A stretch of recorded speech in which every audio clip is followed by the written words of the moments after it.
महाराष्ट्र माझा news channel like करा, share करा, सबस्क्राईब करा, बेल नोटिफिकेशन ऑन करा व रहा अपडेट.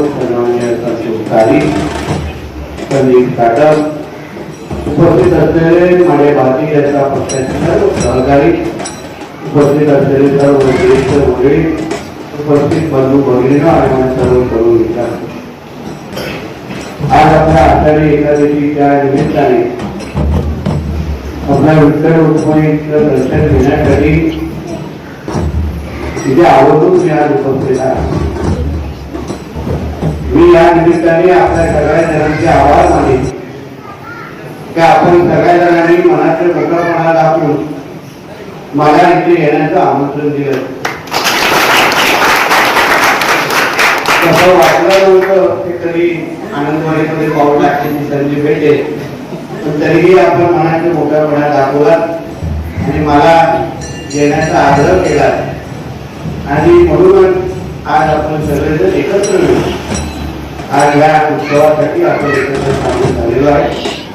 या आनंदवाडीच्या विकासासाठी आमदार म्हणून मी सातत्याने यासाठी प्रयत्न करत आलेलो आहे आणि आता तर विठ्ठलांच्या आशीर्वादामुळे आपला आमदार आज पालकमंत्री आणि कॅबिनेट मंत्री झालेला आहे आणि म्हणून आनंदवाडीकरांनी विकासाची कुठलीही चिंता करू नये आणि विश्वास तुम्हाला मी आश्वासन दिले.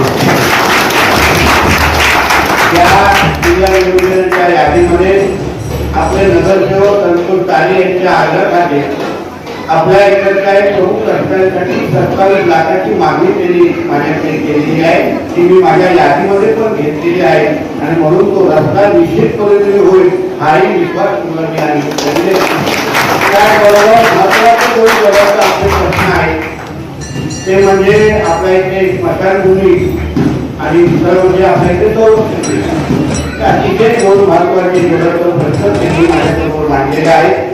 तेही पूर्ण करून देण्याची जबाबदारी माझी असेल हा विश्वास तुम्हाला मी आज आज मी बंदरे व मत्स्य खात्याचा मंत्री आहे आणि आपल्या इथे जो आनंदवाडीचा प्रकल्प तो वर्षानुवर्ष रखडलेला म्हणा पूर्ण न झालेला असल्यामुळे आपल्या इकडच्या स्थानिक मच्छीमारांना असंख्य पद्धतीची त्याची अडचणी होतात. मी गेल्या 2 महिन्यामध्ये फक्त आनंदवाडी प्रकल्पासाठी किमान 4 बैठका माझ्या मंत्रालयामध्ये घेतलेल्या आहेत. 85 कोटीची मागणी आजच्या काळात पूर्ण प्रकल्प पूर्ण करण्यासाठी आहे. त्या दृष्टिकोनातून त्या 85 कोटीचा जो पहिला टप्पा आहे तो आपल्या मंत्रालयाकडे आता आलेला आहे आणि त्या दृष्टिकोनातून कामं व्हायला आता सुरू होणार आहे आणि म्हणून कामं सुरू होण्याच्या अगोदर माझी इच्छा आहे की जे काही कामं मी सुरू करण्याची जी यादी आहे मी आपल्याकडे पाठवून देतो, जेणेकरून मच्छीमार बांधव म्हणून आपण सगळेजण बसून आग्रा क्रमांकावर कुठली कामं घ्यायची, जी अति महत्वाची कामं आहे ती महत्वाची कुठल्या दृष्टिकोनातून आपण सुरू करू शकतो याची थोडी तुम्ही सहकार्य आणि मार्गदर्शन मला या दृष्टिकोनातून करणे.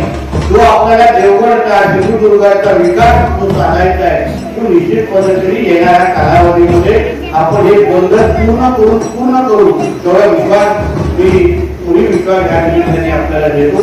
तसं बोलण्यासारखं खूप आहे. आज ह्या उत्सवाच्या निमित्ताने आलो असतो तरी लवकरच आपण आनंदवाडीच्या निमित्ताने एक बैठक आपण आयोजित करा. तर म्हणून आमदार म्हणून आणि अन्य लोकप्रतिनिधी म्हणून आम्ही सगळेजण आपल्याकडे इथे बसतो. काही विकासाच्या दृष्टिकोनातून आपल्या काही मनातल्या काही गोष्टी असतील मंत्रालयाच्या माध्यमाने दोन्ही खातं आता माझ्याकडे आहे म्हणून दोन्हीचा विकास मत्स्य खातं आणि वगैरे खातं माझ्याकडे असल्यामुळे आपल्याला आपल्या आयुष्यामध्ये जे काही परिवर्तन आणायचे आर्थिक समृद्धी आणायची ही सगळी जबाबदारी करण्याची खातं माझ्याकडे असल्यामुळे तो सगळे विषय निश्चितपणे पार पाडू हे या निमित्ताने आपल्याला सांगतो.